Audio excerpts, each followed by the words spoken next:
Welcome back to our series of practice questions. These are going to be questions 21 to 40.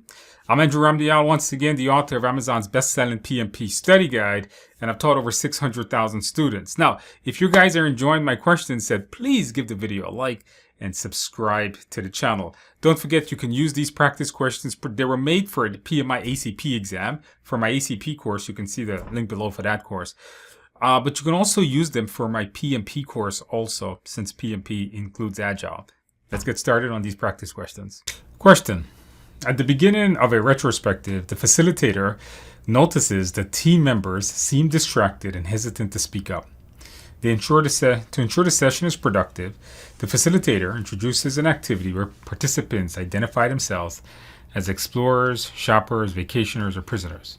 What stage of a retrospective is this? Is this generate insight, gather data, set the stage, decide what to do? Best answer here, guys, is going to be set the stage. So these here are going to come later. This is something you're going to do in the very beginning of the retrospective. So people get to know each other. It helps to understand why people are here. Like, for example, if they identify themselves as a prisoner, then you realize that this person doesn't want to be here. They feel they're trapped here. Versus if they're an explorer, they're hoping to learn something here. So this here sets the stage for the entire retrospective. And then you do the others, like gathering the data, generating insights on the data you gather, and then deciding what to do. So those are going to come later in the retrospective, making C the best answer. Question. A project manager wants to ensure that product development remains adaptive and feedback driven throughout the sprint. The team updates information radiators regularly, conducts stand-ups, and manages retrospectives without directions from a central manager. What key Agile principle does this team best exemplify? Self-organizing team taking ownership of development and delivery. Continuous deployment of working software to production. Strict adherence to sprint planning as defined by the product manager. Stakeholder-led prioritization of deliverables at the start of each sprint. Now this here is telling you perfect definition, good examples of a self-organizing team, because they're updating the information radiators themselves. They're doing the stand-ups. They're managing the retrospective without any direction. That means they're self-managing themselves. Continuous deployment is pushing out software. This has nothing to do with managing the team. They're not sticking to a strict plan. It's not defined by anyone. It's done by them. Stakeholder-led prioritization at the start of each sprint. That's more of what work they're doing. This here, they're more managing work, making A the best answer in this question. Question. An Agile team has noticed increased cycle times and more work in progress than usual. They begin analyzing patterns in their metrics to determine if these changes indicate a deeper issue that can affect future performance. What type of metric analysis? Is this variance analysis, trend analysis, lagging, or qualitative root analysis? Best answer here is going to be trend. What are they? They're looking at what they're doing, and they're going to see what's going to happen in the future versus what happened in the past, lagging metrics.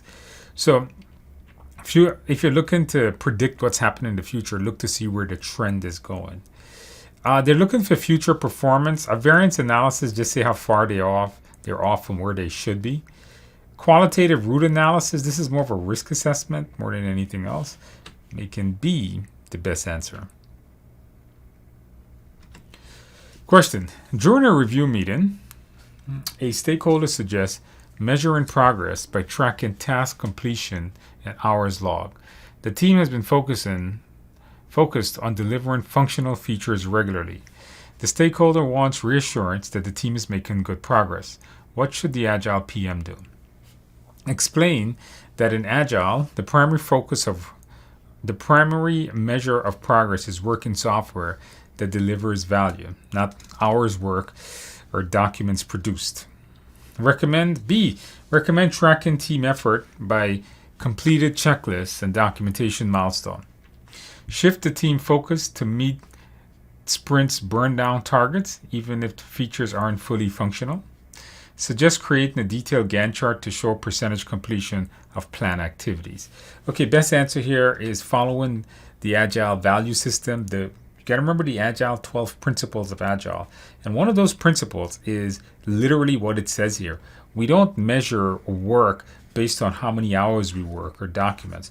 We measure work on how much valuable work we're delivering. This is something you want to tell the client. You don't want for them to start using checklists, or for them to start looking at particular, like how fast they're getting work done, or creating a detailed Gantt chart that's showing percentages. Then they're not looking at delivering value. They're looking at more just getting the work done quicker. Because Gantt charts and things like burn down, burn up charts are more like schedule-oriented things.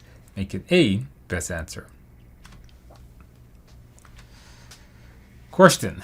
During a sprint, a developer on an XP team realizes that their code may introduce a bug, but they're hesitant to speak up, worried that it might reflect poorly on their performance. What core value should the team introduce to encourage transparency and collaboration? Is it courage, simplicity, feedback, communication? For the team member to speak up, it would take courage. Simplicity means to simplify things, to make the process easy. Feedback is to get feedback from people, and communicate is just talking to each other, communicating with each other. When something is going wrong and you want help or you want to ask for help, sometimes it takes courage to ask for that help, and that's one of the core values there of XP, making that the correct answer, A. Question. A team member suggests that the developers work independently from the business stakeholders to avoid distractions and reduce coordination time. They propose using documentation and email updates to stay aligned instead of daily interactions. What should the Agile PM do? Approve the suggestion and allow the team to work without daily contact to improve focus. Recommend shifting communication to weekly status reports to minimize meeting overhead. Explain that Agile encourages daily collaboration between business people and developers to improve alignment and speed of feedback. Instruct the developers to communicate through a designated liaison who can summarize project changes at the end of each sprint. Best answer here is going to be correct. So we don't want to break this communication. We don't want to do what they're saying, because they're saying not to have stakeholders talk with team members, not to have them coordinate, and to use something that is highly technical. It's not face-to-face. It's not them communicating by talking. It's more just emails. This communication method is not good for Agile project. So we don't want to approve the suggestion. We don't want to just go to weekly status reports. And we don't want to just get a liaison. The best thing here is to explain to this person that that's not the way Agile works, basically. And we want them to communicate, because the more feedback and the more communication we get, the more likely the project will be successful. They can see the best answer. Question. During a retrospective, a stakeholder expresses concerns about the slow pace of the last sprint. Instead of reacting defensively, the project manager thanks them for the feedback, acknowledges the issue, and encourages a discussion on possible improvements. What behavior zone is this?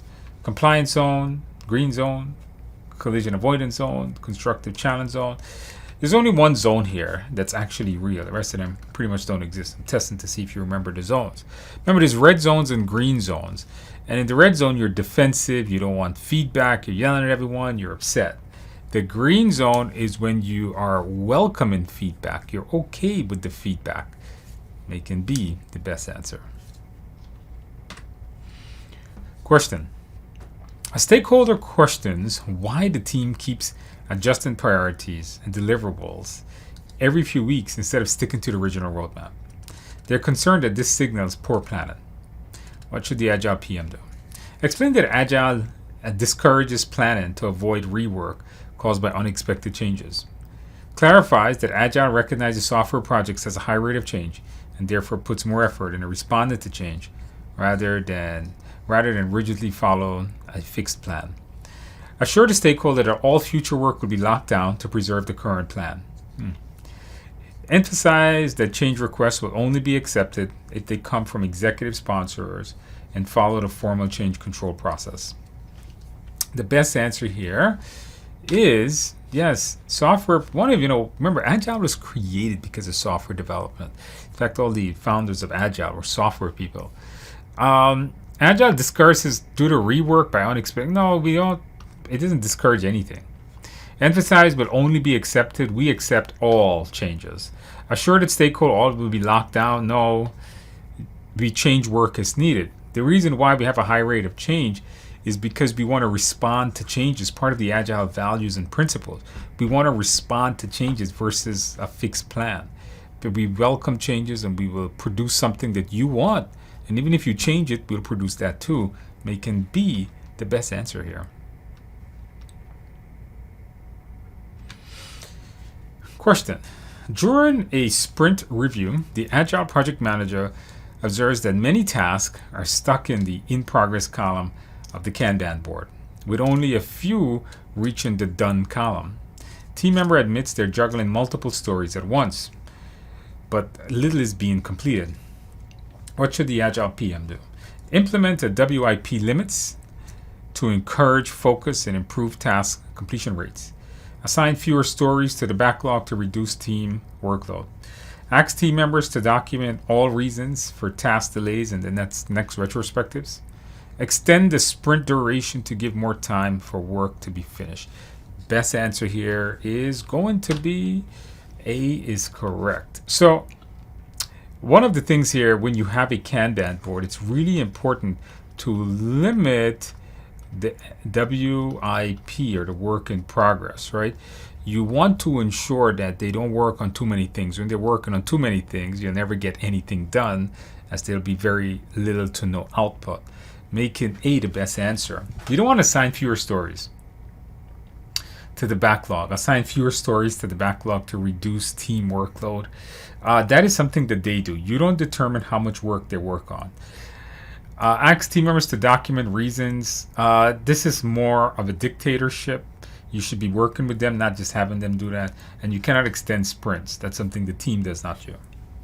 If the team needs a few more weeks, they'll determine that. All right. Question.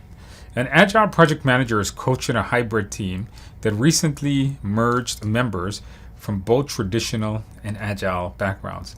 During a workshop, one of the team members asks for help distinguishing between predictive, iterative, and incremental. What should the Agile PM do?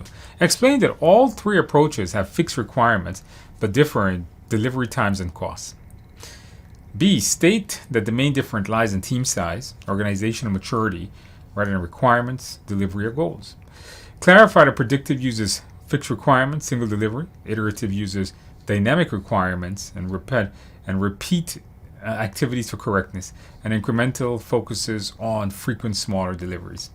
Emphasize that predictive and iterative both aim for speed, while incremental ensures correctness through multiple deliveries. This is not a question of choose the best answer. This is John, choose the correct answer. Either you know the definitions or you don't, because this is the perfect correct answer. Predictive uses fixed requirements, single delivery. Iterative is basically a single delivery, but they keep doing that single delivery over and over and over until it's correct. And incremental is smaller deliveries. The rest of these are absolutely incorrect, as none of those make sense. Make sure you know the difference between them for your exam. 30. Should say 31. A product owner wants to help the team and stakeholder visualize how end users will interact with a new application. The team is building features based on user stories, but some stakeholders are struggling to see how the features fit together in the broader user experience. What should the project manager recommend to improve shared understanding? Develop a wireframe of the user interface. Create a detailed data flow diagram for all backend. Create Agile modeling to create a use case diagram. Provide the stakeholder with a list of user stories sorted by priority. Best answer here is going to be C. Notice how the features fit together. So you don't want just a mock-up of a screen, like a wireframe. You know, a detail, this is for the back-end process. The user doesn't care about back-end, right? They just, user worry about what the front end looks like. Generally, the developers, the coders, they worry about back-end. Provides a list of stories, but this is not going to help them. They want to understand how it fits together. So you want to do a model where they can see, okay, they're going to go from this, they're going to click this button, they're going to go to this screen, then to this screen, to this screen, which was C would give you that diagram, that model that says, okay, this is how this particular software will work. Making C best answer. Question. A team wants to improve the effectiveness of their retrospective action items. To ensure that the next goal they set is useful and achievable, they decide to make it specific, smart, measurable, attainable, relevant, and timely. I think I gave you the answer on that one. What principle are they applying? So this is called a SMART goal. You notice SMART, SMART goal. So every goal we have should be a SMART goal. It should be something very specific that we're looking for. We should be able to measure whether we have met it. It should be attainable. Never do a goal you can't attain. It should be relevant to the work you're doing, and it should be done in a timely manner. You don't want to do goals that takes incredibly long, like 50 years to do, or it's not relevant to your work, or maybe you're trying to become a multi-trillionaire, it's probably not attainable. And you have to be able to measure your progress. You can see if you're making progress. So this here would be called a SMART goal. This is not a question of choose the best. This is more choose the correct answer. So if you know the definition, you got this one correct. Question. A software development team using extreme programming has recently experienced a surge in late night work and burnout amongst developers. The project manager wants to encourage healthier working hours without sacrificing long-term delivery performance. What XP practice directly supports this goal? Pair programming, refactoring, sustainable pace, or test-driven development? Best answer here is going to be sustainable pace. Yes, this pace of late night work can lead into burnout is unsustainable. XP suggests good hours. It suggests a good environment that they can consistently produce software or produce whatever product they're working on at a consistent pace, versus working late hours is unsustainable. Pair programming is checking code. Refactoring is fixing code. Test-driven development is writing a test before testing the code itself. Making C best answer. Question. A product owner is working with stakeholders to evaluate the importance of each feature request based on its expected return on investment. After ranking these features, the team uses those rankings to plan the sequence of development. What technique is a product owner using? Story mapping, risk-based prioritization, progressive elaboration, value-based analysis.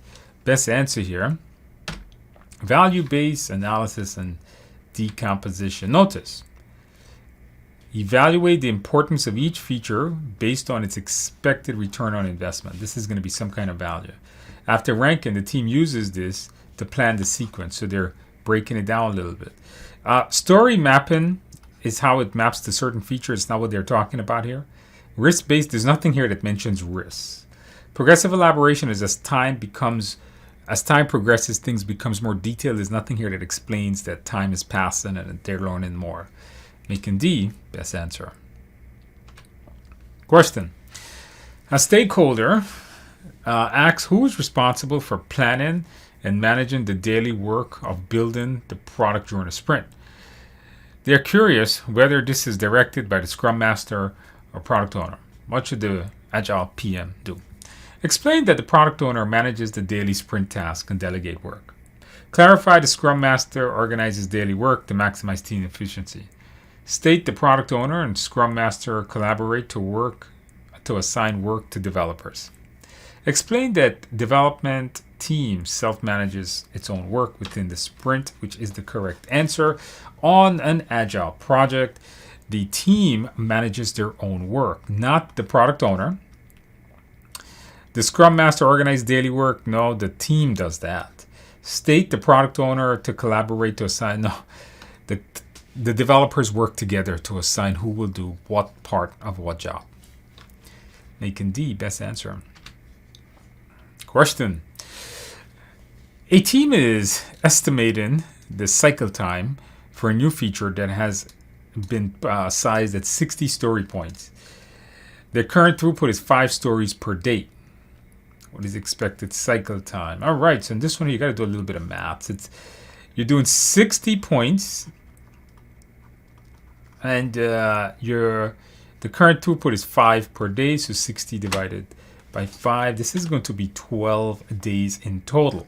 I mean, you could have done it on your hand. You could have said, well, they're doing 5 points. So day 1, they do 5. Day 2, they do another 5. Day 3, they do and you could just keep counting. So it'd be 5, 10, 15, 20, right? You could count it up on your fingers. But realistically, just divide 60 by 5. This is part of that Little's Law formula. Make sure you understand that formula. It's a pretty easy formula, but make sure you understand that formula for your exam. Question. During the retrospective, the team decides that they should begin daily knowledge sharing hurdles, reduce time spent on lengthy email chains, and continue pair programming. What activity best represents this part of the retrospective? Gather data, short subjects, generate insight, close retrospective. All right, this here is short subject. Do more of, do less of. That's what this is. Okay, because you notice they should begin. All right, so start doing, stop doing. These are all part of short subjects.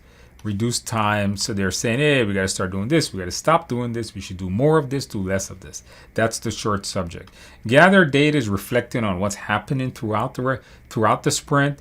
Generate insights is analyzing the data they get from it. They're not analyzing. They're coming up with solutions, and they're not just closing it here. They're coming up with actual things to do in the next sprint. Making B the best answer. Question, and a big one too. During the middle of a high-pressure sprint, 2 team members approached the Agile project manager to express frustration. One member repeated interruptions from stakeholders asking for status updates, while the other highlights that an unresolved technical issue has blocked progress for 2 days. Meanwhile, the product owner has also asked for help reiterating the product vision to align with stakeholder expectation. What should the Agile PM do? Schedule a stakeholder alignment meeting to clarify the project vision and reduce future interruptions. Work with the team to resolve the technical issue and escalate if needed. Remind stakeholders of the team communication protocol. Prioritize removing the blocker and shielding the team from interruptions. Best answer here is, as a servant leader, what we have to do is we have to remove interruptions. This is part of the core of a servant leader. What you should do is to meet with them and, hey, you know what? Notice this one says, repeated interruptions for status updates, while others highlight unresolved issues for 2 days. The product owner has also asked for help to retaliate the project vision with stakeholders. This is all things that you need to take care of, not things the team should be handling. So that's why this is the best answer. Schedule a stakeholder to align. This is not going to stop this part here, where they're interrupting the team. Work with team members to resolve the technical issues. Well, it's not going to stop people from coming to them. Remind stakeholders of team communication. Never do mean things. Never just remind people or force people to do things. That's why D is the better answer here. Follow the principles of servant leadership to get this one correct. All right, 39. An Agile project manager notices that the band representing the test stage in the cumulative flow diagram has been growing significantly wider over the last 2 weeks, while other bands remain stable. What should the PM do? Reallocate a resource from the development phase to the testing to increase test throughput. Extend the sprint length to allow testing to catch up. Investigate the testing process for bottlenecks causing the delay. Instruct the team to slow development until testing finishes the backlog. This is a tricky question, okay? It's a tricky question. All right. You notice